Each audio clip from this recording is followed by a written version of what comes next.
Apresentação. A paz do Senhor, queridos irmãos, eu sou o professor Luiz Oliveira, evangelista da Igreja Evangélica Assembleia de Deus, Ministério do Belém, na cidade de Limeira, interior de São Paulo. E estou convosco hoje para fazer o comentário da lição de número 8, que tem por título O Ministério de Evangelista. Meus irmãos, esta aula, mesmo tendo como título O Ministério de Evangelista, os irmãos perceberão que a mesma tratará do dom ministerial de evangelista apenas no terceiro tópico, sendo que a lição quase por completa trata da questão do evangelismo como um todo e não especificamente com o dom ministerial de evangelista. Objetivo geral da lição. Isto posto, temos como objetivo geral mostrar a singularidade do ministério do evangelista na vida da igreja. Já como objetivos específicos, temos para o tópico 1, abordar a respeito do envio dos 70, para o tópico 2, refletir sobre a tarefa inacabada da grande comissão e, finalmente, para o tópico 3, indicar o papel do evangelista no Novo Testamento. Introdução. Meus irmãos, para a introdução da lição, nós temos algumas considerações. A primeira delas, queridos, é que, assim como os outros dons ministeriais, o dom de evangelista também foi dado à igreja com o objetivo de ajudar na edificação do corpo de Cristo, para que a igreja atinja a unidade da fé e também o conhecimento do Filho de Deus. Aquela questão de chegar à medida completa da estatura de Cristo. Ocorre que, queridos irmãos, que no caso do dom ministerial de evangelista, este objetivo não é um crescimento como, por exemplo, o dom ministerial de mestre, como o dom ministerial de pastor, porque o dom de evangelista, ele trabalha na base da igreja. Como assim na base da igreja? O evangelista ajuda no crescimento da igreja, justamente no primeiro passo que alguém pode dar na jornada da salvação, que é justamente no momento de aceitação de Cristo Jesus como único e suficiente Salvador. Então vejam que a obra do evangelista não está fora do objetivo traçado por Paulo ali em Efésios 4, 12 e 13. Que diz aqui, querendo o aperfeiçoamento dos santos para a obra do ministério, para a edificação do corpo de Cristo. Então, queridos, o evangelista trabalha na edificação do corpo de Cristo lá no primeiro passo do pecador, que seria justamente na aceitação de Cristo como seu único e suficiente Salvador. Um outro ponto bastante importante para nós mencionarmos nessa introdução é que mesmo nós tendo o evangelista como sendo alguém separado por Deus para pregar o evangelho, não significa que nós, o restante da igreja, estejamos livres dessa incumbência. Pelo contrário, a Bíblia nos exorta a todos nós a que exerçamos esse ministério de evangelização, principalmente, queridos irmãos, no que diz respeito a testemunhar de Cristo com a nossa própria vida, falando daquilo que temos visto e ouvido enquanto estamos na presença do Senhor. Então, todos nós temos essa responsabilidade de pregar o Evangelho, sendo que o evangelista, aquele que recebeu o dom ministerial de evangelista, ele tem um chamado especial da parte de Deus e uma responsabilização maior no que diz respeito a essa questão de evangelizar. Mas todos nós compartilhamos com ele dessa mesma responsabilidade, pois também fomos chamados para testemunhar de Cristo. Tópico 1. Que tem por título Jesus envia os 70. Meus irmãos, aqui precisamos fazer um esclarecimento tendo em vista que, conforme mencionamos, o título da lição deveria, a lição deveria tratar do dom ministerial de evangelista. Porém, o comentarista trouxe-nos essa questão do envio do Senhor Jesus Cristo, que o Senhor Jesus Cristo fez, enviando aqueles 70 discípulos para pregar o Evangelho. Aqui é importante nós mencionarmos que, mesmo que estas 70 pessoas que o Senhor Jesus Cristo enviou, depois da sua ressurreição, recebessem o dom ministerial de evangelista, naquele momento, este dom ainda não estava validado. Por que eu digo isso? Porque ali em Efésios 4:8, Paulo diz que o Senhor Jesus Cristo subiu ao alto, levando cativo o cativeiro e dando dons aos homens. O que significa essa questão de levar cativo o cativeiro? Significa justamente que o Senhor Jesus Cristo venceu àquele que escravizava as pessoas do mundo, ou seja, o inimigo das nossas almas. Com a ressurreição de Cristo, Deus estava mostrando para o mundo que o Senhor Jesus Cristo era aquele que devia vir salvar o mundo. E com a ressurreição de Cristo, Cristo venceu todas as potestades do mal, ou seja, levou cativo o cativeiro, venceu aquele que escravizava todo mundo. E foi justamente depois da sua ressurreição é que ele oficializou os dons, as chamadas ministeriais para os seus filhos. Então entendamos que quando o Senhor Jesus Cristo enviou os 70, aqueles 70 ainda não estavam desempenhando o dom ministerial de evangelista, porque ainda não havia sido inaugurada nem a igreja e nem a distribuição, a efetivação dos dons ministeriais. Então é só para ficar claro para os irmãos, aqui o comentarista está citando estes 70 apenas no que diz respeito à evangelização, não tendo uma ligação direta com o dom ministerial de evangelista. Isto posto, queridos, vamos então para o subtópico 1.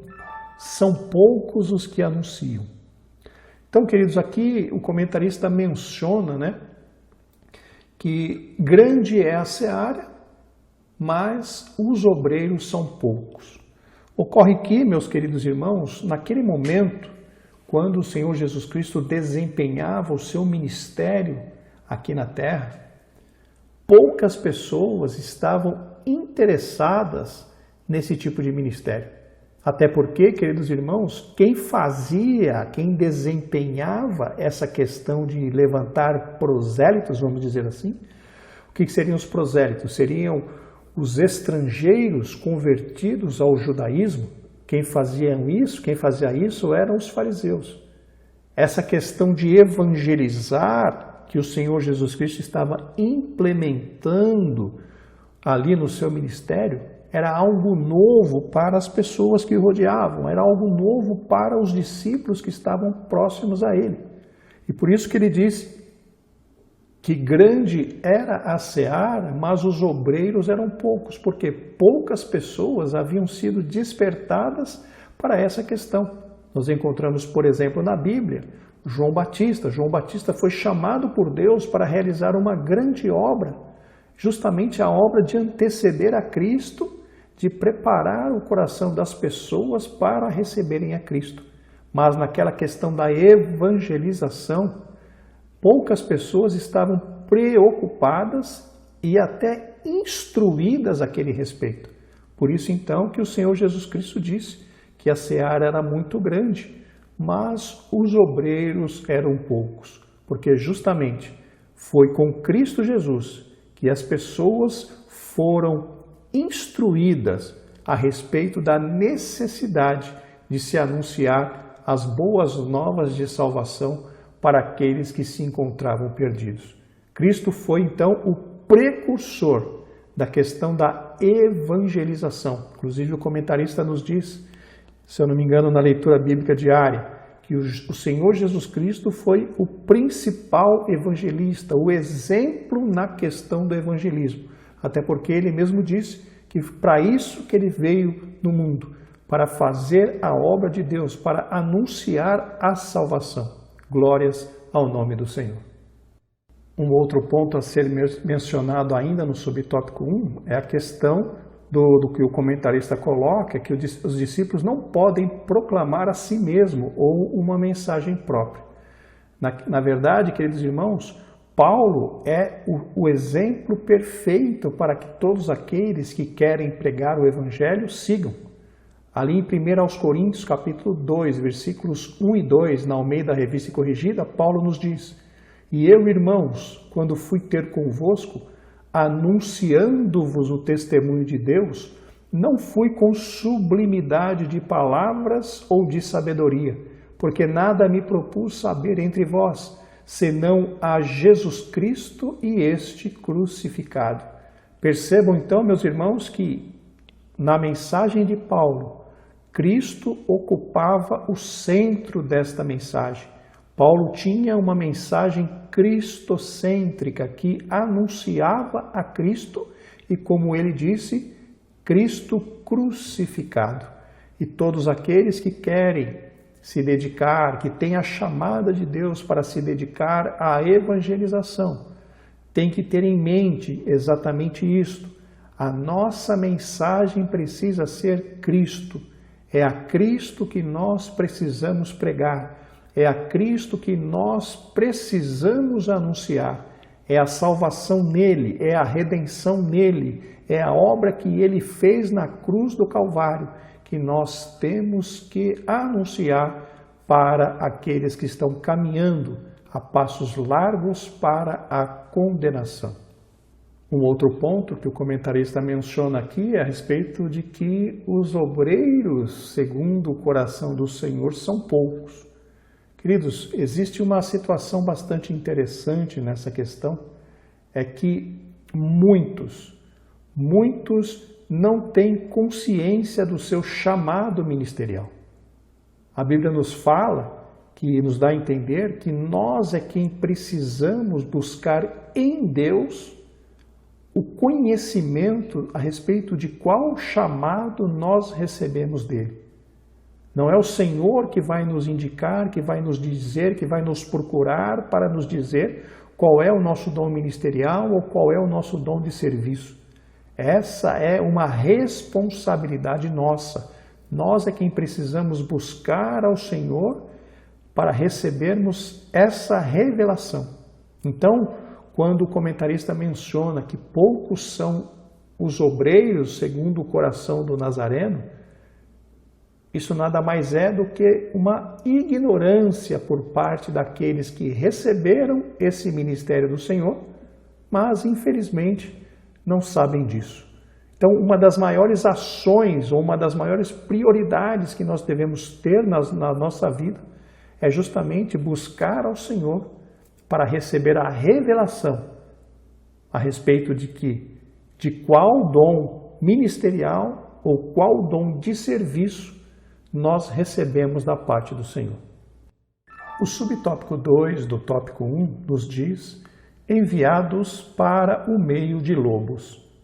Inclusive, meus irmãos, é interessante nós lermos esse texto de Mateus 10,16 na Almeida Revista e Corrigida. Eis que vos envio como ovelhas ao meio de lobos. Portanto, sede prudentes como as serpentes e simples como as pombas. Queridos irmãos, quando olhamos para o reino animal, ovelhas não podem ser colocadas no meio de lobos, pois seriam mortas, destruídas em instantes. Para que isso não ocorra, necessariamente teria que acontecer um milagre.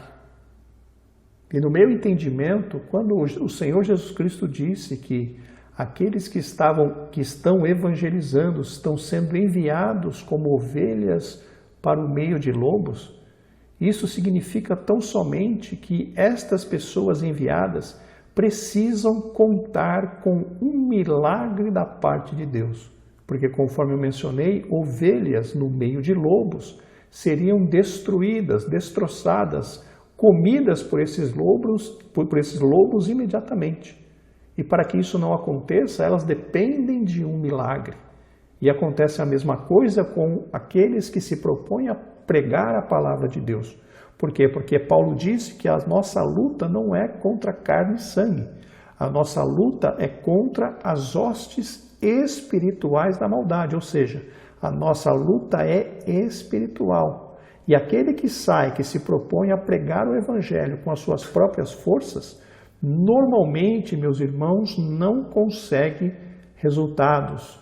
Por quê? Porque ele está indo lutar com armas carnais contra um inimigo espiritual.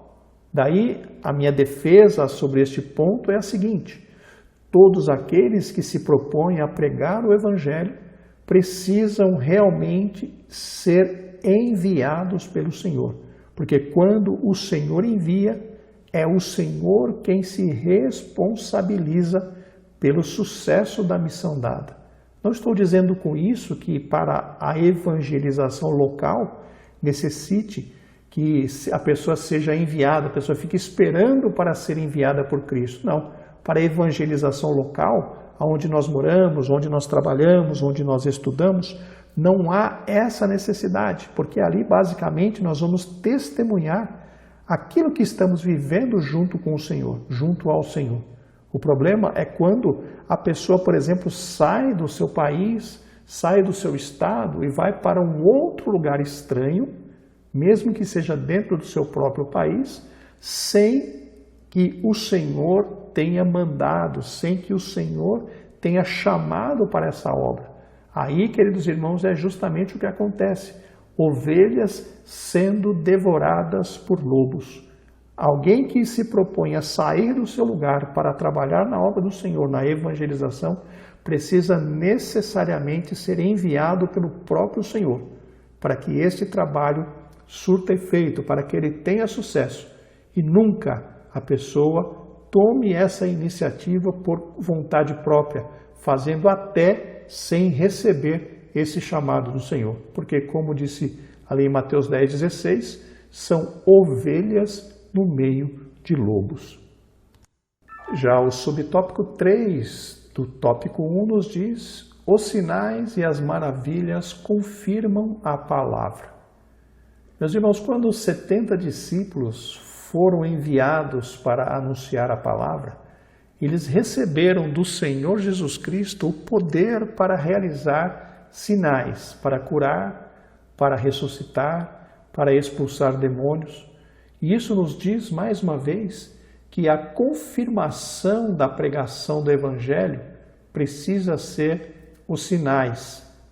Porém, queridos, o Senhor Jesus Cristo nos diz que estes sinais já estão disponíveis para a igreja. Ocorre que estes sinais somente acompanharão o ministério daqueles que crerem. A palavra de Deus é clara a esse respeito.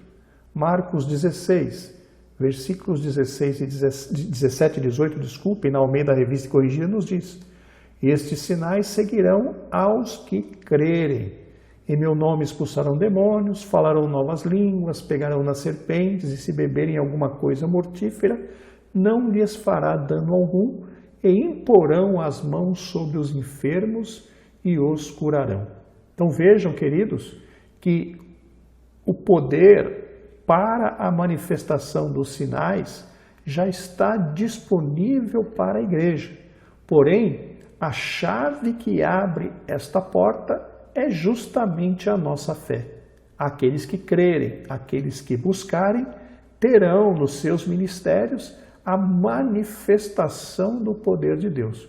Aqueles que não crerem, ou mesmo crendo não buscarem, infelizmente não contarão com essa ajuda sobrenatural para o seu ministério. Mas, conforme eu mencionei, já está disponíveis. O poder já foi disponibilizado para o Senhor, para aqueles que se propõem, através da chamada de Deus, a pregar o Evangelho da salvação. Tópico 2. Chegamos ao tópico 2, a grande comissão. O subtópico 1 nos diz: o alcance da grande comissão. Apenas para lembrar aos irmãos, A chamada grande comissão está relacionado à ordem de Cristo ali em Mateus 28, 19 e 20, quando ele nos exorta a ir e ensinar todas as nações, batizando-as em nome do Pai, do Filho e do Espírito Santo e ensinando-as a guardar todas as coisas, conforme ele havia mandado. Então, queridos, essa grande comissão é, conforme mencionamos anteriormente, a responsabilização da igreja em relação à realização da obra de evangelização. Por mais que alguns tentem transferir essa responsabilidade apenas para a liderança da igreja, a Bíblia nos dá a entender claramente que essa é uma responsabilidade de todo aquele que foi salvo. Porque nós fomos justamente salvos para testificar.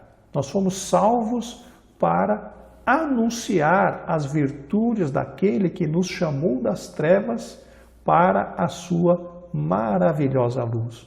Então, queridos, sobre os ombros de todos nós, salvos em Cristo Jesus, repousa a responsabilidade de nós anunciarmos este Cristo que salva, este Cristo que cura, que transforma, que batiza no Espírito Santo e que vai levar para o céu. Já no subtópico 2 do tópico 2, temos o mundo está dividido em dois grupos. Aqui o comentarista menciona e faz uma separação entre o que ele chama de dois grupos, entre aqueles que creem e é batizado, e aqueles que não creem e por conta disso estão condenados. E aqui o comentarista enfatiza, que Marcos deixa muito claro esta questão destes dois grupos de pessoas, os que serão salvos e os que por não crerem serão condenados. E aqui cabe, meus irmãos, uma coisa interessante, uma curiosidade para os irmãos pensarem. Eu sou paulistano, nasci na capital de São Paulo e talvez os irmãos mais antigos, mais experientes, se lembrem do pastor Valdir Nunes Bícego, que era um pastor muito considerado, que tinha uma consideração muito grande por ele ali na nossa sede no Belenzinho, em São Paulo, pois ele era um homem de bastante frutos. E ele trouxe uma mensagem uma vez a respeito ali da parábola do semeador. Aqui o comentarista menciona a respeito desses dois grupos, os que creem para a salvação e são batizados e os que não creem. Ali na parábola do semeador, o pastor Valdir Bícego dizia que quando nós pregamos o Evangelho, pela parábola, 75% das pessoas aceitam a Cristo. Somente 25% não aceitam justamente por não entender o Evangelho. Então, queridos, de 4 pessoas, pela teoria do pastor Valdir Nunes Bícego, uma não aceita Cristo porque não entendem a mensagem. Aí, segundo a Bíblia fala, vêm as aves do céu e comem a semente que foi semeada ali na beira do caminho. Porém, das 4, 3 aceitam o Evangelho, entendem a palavra e aceitam Cristo como Salvador. Porém, existe um fato que muito nos entristece. Dessas 3 pessoas que aceitam Cristo porque entenderam o Evangelho, uma delas, a Bíblia fala que ela não tem raiz, ou seja, ela não permite que a Bíblia, que a palavra de Deus, se aprofunde no seu coração. Por quê? Porque ela não se permite ser trabalhada pela palavra de Deus. E o que acontece? Ela não cria raiz. E quando não cria raiz e as dificuldades se apresentam, logo a pessoa se escandaliza do Evangelho e passa a não servir mais a Cristo. Já a Bíblia fala ainda que tem um outro grupo, que seria representada pela terceira pessoa, que recebe a palavra, a palavra começa até a gerar algum tipo de fruto, mas estes frutos eles são sufocados pelos cuidados dessa vida, os prazeres dessa vida, a questão das riquezas, né? de deixar tudo por conta das riquezas. E a Bíblia fala que essa pessoa não produz frutos com perfeição. E dá-nos até a entender que fracassa na vida espiritual. E por fim, um deles, o último, é aquele que entende a palavra, é aquele que permite que a palavra trabalhe no seu coração e começa a gerar frutos para a vida eterna. Então, queridos, nessa divisão que o comentarista fez dos dois grupos, e quando nós fazemos aí uma referência cruzada em relação à parábola, né, do semeador, nós vemos que essa divisão é 3-1. Como assim 3-1?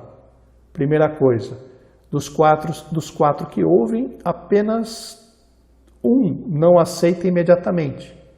Os outros 3 aceitam imediatamente. Só que desses 3 que permaneceram, que iniciaram, no Evangelho, um deles não se permite trabalhar pela palavra e não gera raiz e se escandaliza. Outro deles, apesar da palavra começar a gerar alguns frutos, ele se interessa muito, ele se dedica muito às coisas deste mundo, às riquezas, aos prazeres dessa vida, e acaba sufocando a palavra, e a Bíblia nos dá a entender que também se desvia. Apenas um dos 4 realmente floresce, realmente cresce, realmente se desenvolve na presença de Deus.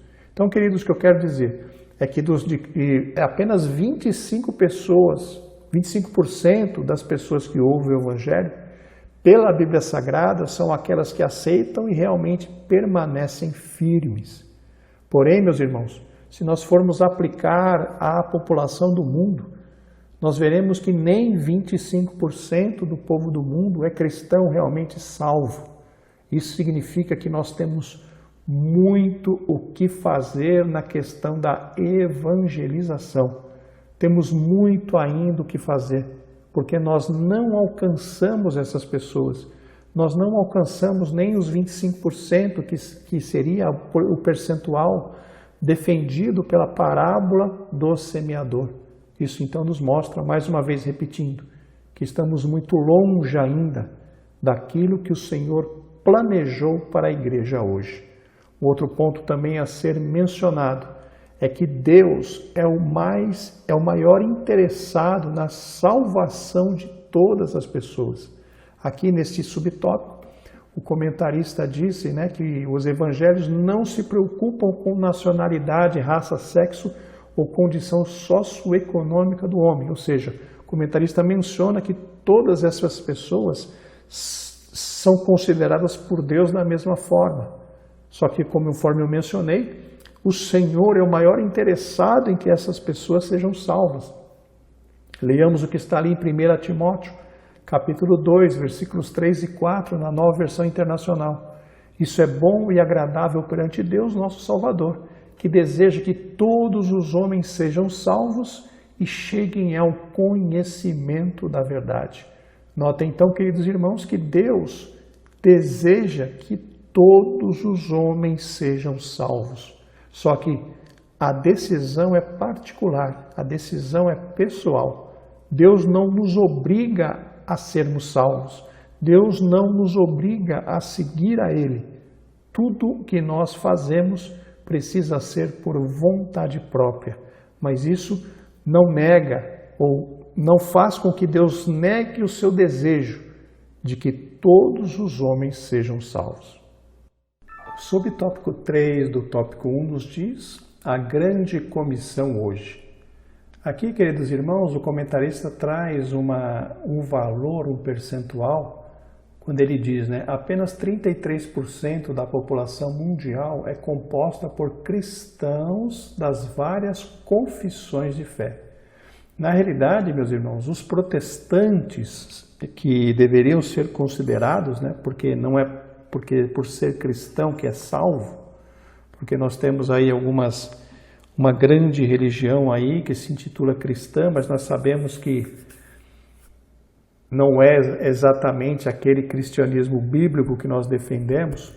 Então, esses 33% não podem ser considerados, esses 33% seriam de todas as pessoas do mundo, né, que se intitulam cristãos, porém, as estatísticas nos dizem que os cristãos no meio desses cristãos são em torno de 40%, ou seja, 40% de 33% chega no valor de 10%. Vocês se lembram que eu comentei, né, que na parábola do semeador, 25% da população mundial seria a meta para a salvação, a perfeita salvação. Então, nós estamos ainda em 10% da população mundial consideradas protestantes. Mas isso não significa, por exemplo, que todas as pessoas que se intitulam protestantes são salvas. Então, daí, queridos irmãos, nós vemos que nós estamos muito, muito longe daquilo que a Bíblia quer que nós, daquela posição que a Bíblia quer que nós estejamos. Praticamente 10% da população mundial se intitula protestante.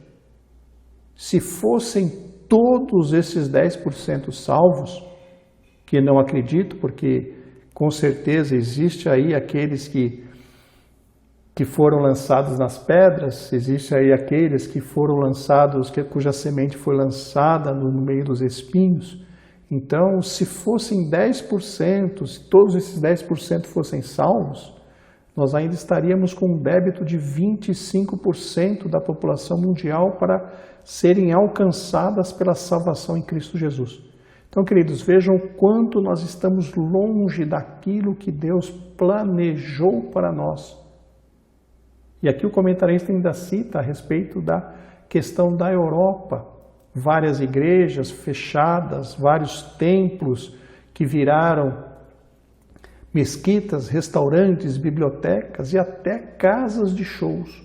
E por quê, queridos? Porque estas igrejas, essas nações se afastaram de Deus, trazendo um distanciamento ainda maior a respeito da nossa responsabilidade como cristãos.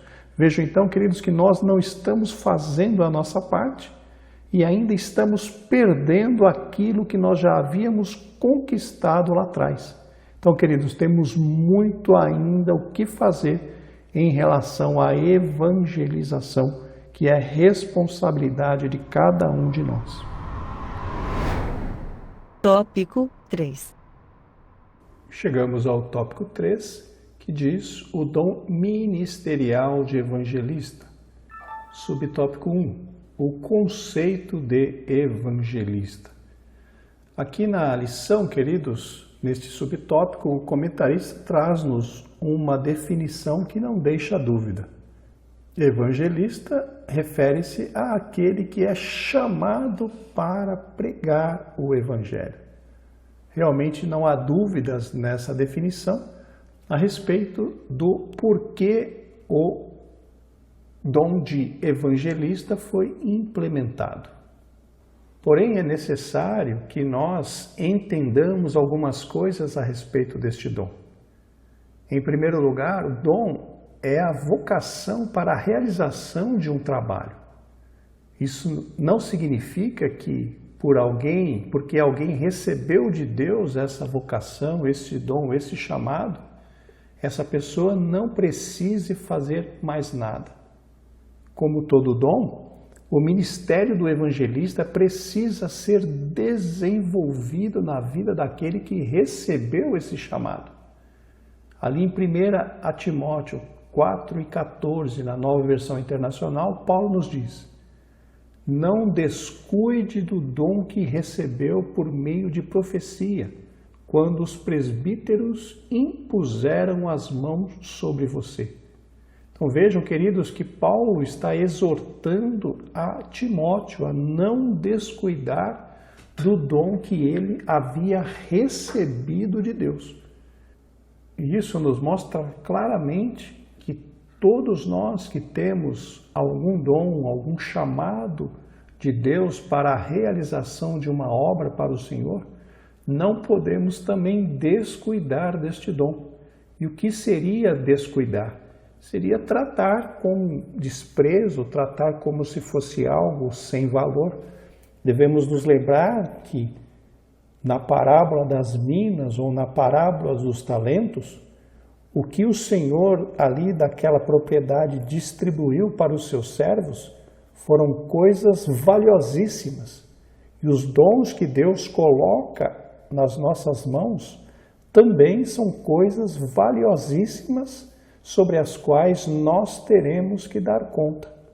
Então, meus irmãos, todos nós que temos algum chamado ministerial, não descuidemos deste chamado, não descuidemos deste dom e que possamos realizar a obra do Senhor da forma que Ele espera que nós a façamos. Não façamos de forma relaxada, até porque existe uma palavra duríssima, em relação àqueles que fazem a obra do Senhor relaxadamente, pois a Bíblia chama de malditos. Maldito aquele que faz a obra do Senhor relaxadamente. E nenhum de nós, meus irmãos, com certeza, quer ser chamado pelo Senhor de maldito por ter tratado a obra de Deus de forma relaxada. Então, meus irmãos, todos aqueles que receberam algum dom ministerial das mãos do Senhor, precisa necessariamente desempenhar este dom com excelência, pois Deus pedirá contas a todos nós a respeito daquilo que Ele nos confiou. O comentarista ainda menciona a respeito de paixão, de que o evangelista precisa ter paixão pelas almas para a salvação, para atuar nesta área. E realmente, meus irmãos, nós vemos que o evangelismo, em particular, é uma das tarefas mais difíceis de serem realizadas na igreja. As forças espirituais que atuam contra a evangelização são enormes. E se a pessoa que tem o chamado para evangelizar não tiver o coração fervendo de amor, de paixão pelas almas, ele não conseguirá vencer as dificuldades, porque as dificuldades são muitas, são inúmeras dificuldades. E se não for o amor pelas almas e também o zelo em fazer a vontade de Deus, os resultados alcançados serão muito pequenos. E um terceiro ponto, ainda dentro deste subtópico 1, é o comentarista apontando para a necessidade do evangelista buscar da parte de Deus mensagens inspiradas. Queridos, aqui é bastante importante nós pensarmos a esse respeito, porque é o Espírito Santo quem convence as pessoas a respeito da necessidade da salvação, mediante mensagens inspiradas, pregadas pelos servos de Deus.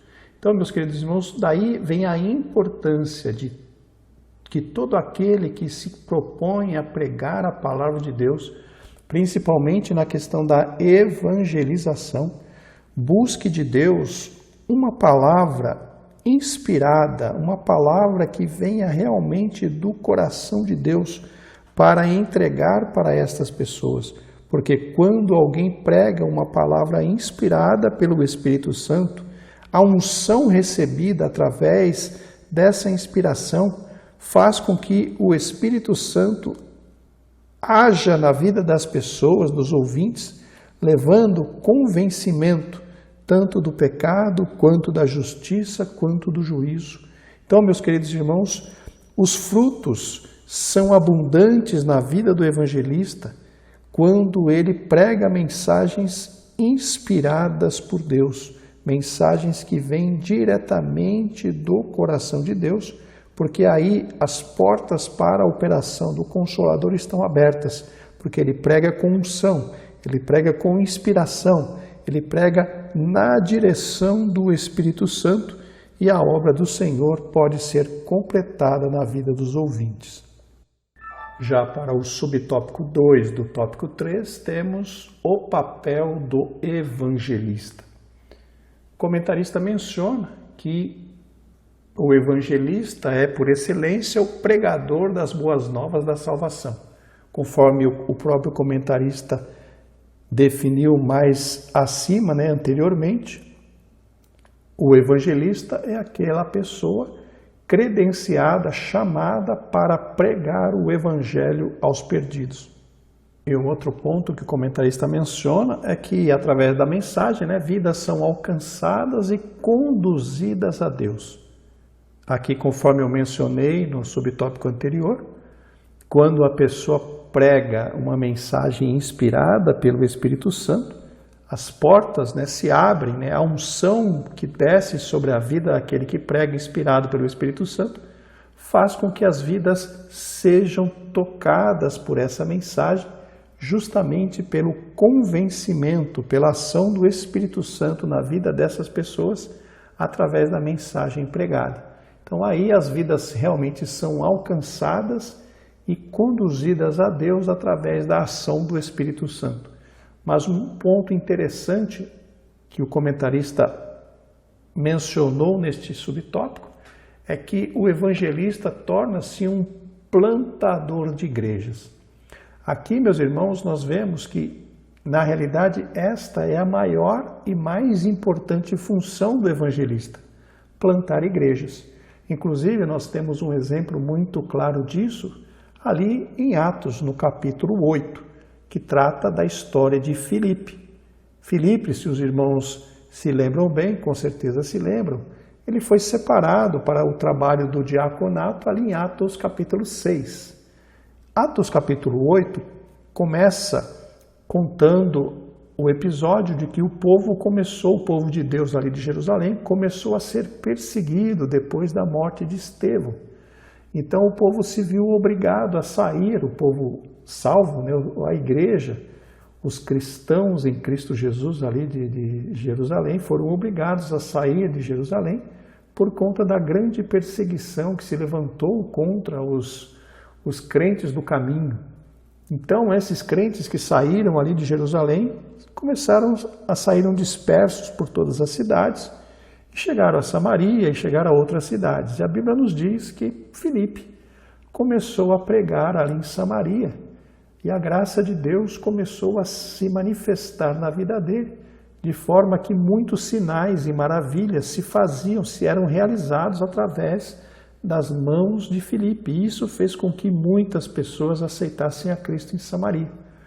E o que aconteceu? A Bíblia nos fala, ainda em Atos 8, que a cúpula, a direção da igreja ali de Jerusalém, enviou Pedro e João para Samaria, para que eles fossem ali instruir, em primeiro lugar, orar para que o povo recebesse o batismo no Espírito Santo e também instruir aquele povo na palavra de Deus. Então nós vemos, meus irmãos, que Filipe, depois também, Filipe que começou como diácono, e depois lá em Atos 21, se eu não me engano, a Bíblia diz que ele era evangelista, justamente o reconhecimento do ministério, do dom ministerial de evangelista na vida dele. Ele começou justamente como diácono em Atos 6, e lá em Atos 21 a Bíblia chama ele de Filipe, o evangelista. Por quê? Porque ele desempenhou realmente o ministério de evangelista ali em Samaria.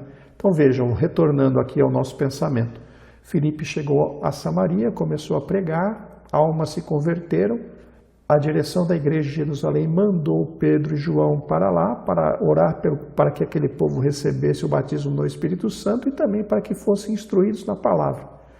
Imediatamente, pelo que nós vemos na Bíblia, Filipe foi chamado pelo Espírito Santo para pregar para o eunuco lá, o mordomo-mor da rainha Candace da Etiópia. E ele saiu de Samaria, o local que estava ocorrendo o avivamento, o local da igreja que ele tinha acabado de fundar ali, através da sua pregação. O Espírito Santo tira-o dali e manda-o para o deserto, para pregar para uma única pessoa, o mordomo-mor da rainha etíope Candace. E Filipe está ali, ele obedece ao Espírito Santo, prega a palavra, ensina a palavra para o mordomo. O mordomo é batizado nas águas ali, conforme diz a Bíblia, e o que acontece? Filipe é arrebatado pelo Espírito Santo e se acha em Azoto, que é uma cidade. E a Bíblia fala que ele sai de Azoto volta para Cesareia, onde era a sua casa, e no meio do caminho ele passa pelas outras cidades pregando o evangelho. Vejam então, meus irmãos, que na vida de Filipe se caracterizou perfeitamente o ministério do evangelista. Evangelista realmente é um plantador de igrejas, ele vai enviado pelo Espírito Santo para abrir trabalhos em lugares onde não há igrejas, em lugares longínquos, distantes, enfim. Ele vai para anunciar o evangelho, anuncia, prega através da unção do Espírito Santo, da inspiração do Consolador, as almas se rendem a Cristo através da ação do Espírito Santo. Uma igreja é formada, só que aí tem que o ministério que toma conta desse evangelista, ao qual esse evangelista está afiliado, precisa mandar um pastor para esta igreja recém-aberta, porque a função do evangelista não é cuidar de rebanho. A função do evangelista é evangelizar, ganhar almas, plantar igrejas e depois ir embora para continuar o trabalho. Esse, então, é o trabalho do evangelista. O evangelista não é para cuidar de ovelhas, o evangelista não é para ficar preso numa igreja como pastor, como dirigente de igreja, não. O trabalho, a missão, o ministério do evangelista é plantar igrejas, é sair por este mundo afora falando de Cristo para aqueles que não ouviram falar de Cristo. Quem é chamado para cuidar de igreja é aquele que tem o dom ministerial de pastor, que nós veremos na aula posterior. Então, queridos, realmente ali em Atos 8 é o exemplo claro de como deve um evangelista desempenhar o seu ministério. Chegamos ao subtópico 3, do tópico 3, que diz a finalidade do ministério do evangelista. Conforme nós já mencionamos anteriormente, assim como os outros dons ministeriais, o dom ministerial de evangelista também ajuda, coopera, trabalha, atua na questão do crescimento e fortalecimento e amadurecimento da Igreja de Cristo na Terra. Conforme eu mencionei também, meus irmãos, o trabalho do evangelista é um trabalho de base, é um trabalho onde ele atua no primeiro passo que uma pessoa pode dar, né, rumo ao crescimento espiritual, que é justamente o passo de aceitação de Cristo como único e suficiente Salvador da sua vida. Então, cada um dos dons ministeriais atua numa esfera, atua através de uma característica no corpo de Cristo. E o evangelista trabalha justamente na parte básica, na parte de fundamento, na parte de salvação das almas através da pregação do Evangelho de nosso Senhor Jesus Cristo. O comentarista menciona também que o evangelista precisa em tudo estar sensível, ser sensível à voz do Espírito Santo. Aqui, queridos, eu gostaria de ampliar essa questão, porque todos aqueles que realizam algum tipo de obra para o Senhor precisa estar sensível à voz do Espírito Santo. Por quê? Porque há uma exortação bíblica muito forte a esse respeito. O Espírito Santo é o que dirige a igreja hoje. Nós estamos agora na dispensação do Espírito Santo. É o Espírito Santo quem exerce o ministério aqui entre nós, entre os salvos, no meio da igreja de Cristo Jesus. É o Espírito Santo que exerce o ministério. E nós precisamos estar sensíveis à voz dele. Até temos várias exortações na Bíblia a esse respeito, e uma delas está ali em Apocalipse, capítulo 3, versículo 6, na Almeida Revista e Corrigida, que nos diz: quem tem ouvidos, ouça o que o Espírito diz às igrejas. Quem tem ouvidos espirituais, quem desenvolveu sensibilidade espiritual de ouvidos, esteja atento ao que o Espírito Santo quer falar à igreja. E o último ponto levantado pelo comentarista aqui neste subtópico 3 é em relação à habilidade do evangelista no que diz respeito a pregar a palavra de Deus. Meus irmãos, todos aqueles que querem realizar a obra do Senhor precisam trabalhar na base, no fundamento. E eu sempre menciono pelo menos 3 coisas como base, como fundamento para todo aquele que quer trabalhar, realizar alguma coisa na obra de Deus. A primeira delas, queridos irmãos, é um profundo conhecimento da palavra de Deus, das Sagradas Escrituras.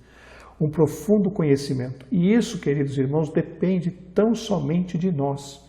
Por quê? Porque o Espírito Santo nos ajuda a lembrar as palavras de Deus. E só pode lembrar quem já estudou, quem já leu, quem já meditou na palavra. Então nós temos uma grande parcela de responsabilidade nessa questão. O segundo ponto seria uma vida de oração, uma vida dedicada na oração e no jejum, para que possamos receber graça de Deus para vencer as dificuldades. E a última delas, queridos irmãos, seria uma profunda e íntima comunhão com o Espírito Santo. Essas 3 coisas são básicas, formam a base para todos aqueles que querem ter um ministério próspero, todos aqueles que querem realizar algo para a glorificação do nome do Senhor nesta terra.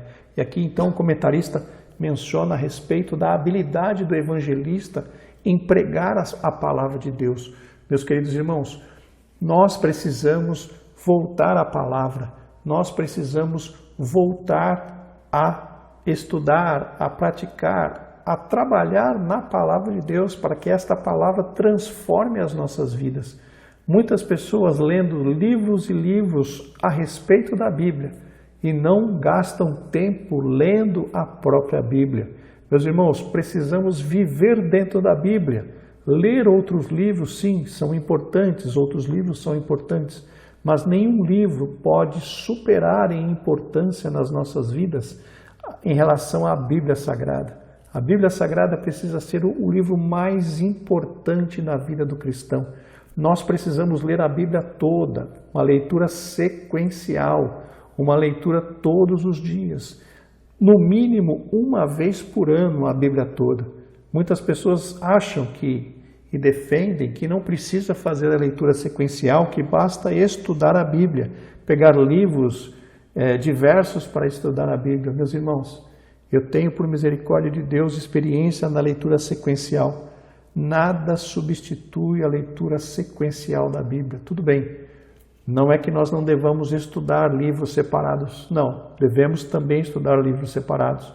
Mas nós devemos fazer a leitura sequencial. Porque quando nós lemos a Bíblia inteira, sequencialmente falando, nós temos uma visão geral de todo tipo de assunto que a Bíblia traz. Enquanto nós realizamos apenas estudos pontuais, eu vou estudar o livro aos Hebreus, eu vou estudar o Evangelho segundo São João, mas muitas vezes nós não lemos o livro de Levítico, muitas vezes nós não lemos o livro de Deuteronômio, não lemos os livros dos profetas. E a Bíblia como um todo, ela tem instrução para nós. Então, queridos, que nós possamos ter como lema, ter como meta nas nossas vidas, uma leitura, no mínimo, uma leitura sequencial anual da Bíblia Sagrada, que isso vai fazer uma grande diferença nas nossas vidas. Glórias ao nome do Senhor. Conclusão. E por fim, queridos, chegamos na conclusão desta lição, onde passamos rapidamente pelas responsabilidades daquele que recebeu de Deus o dom ministerial de evangelista e também, queridos, da nossa grande responsabilidade no que diz respeito a anunciar o Evangelho de nosso Senhor Jesus Cristo. Conforme nós já mencionamos na lição, se confirmassem os 10% de protestantes que tem no mundo, como sendo aqueles que estão dando frutos, aqueles que estão prosperando, ainda estaríamos 15% da população mundial defasados em relação à meta mínima ali da parábola do semeador. Então, meus irmãos, que esta lição venha nos conscientizar a respeito da grande responsabilidade que nós temos e da grande defasagem que nós estamos vivendo em relação daquilo que nós já deveríamos ter feito para o Senhor. Que o Senhor nos dê a sua graça para que a igreja desperte, para que a igreja realmente se levante para realizar a obra do Senhor nesta terra. Que Deus os abençoe e muito obrigado por essa excelente oportunidade. Graça e paz.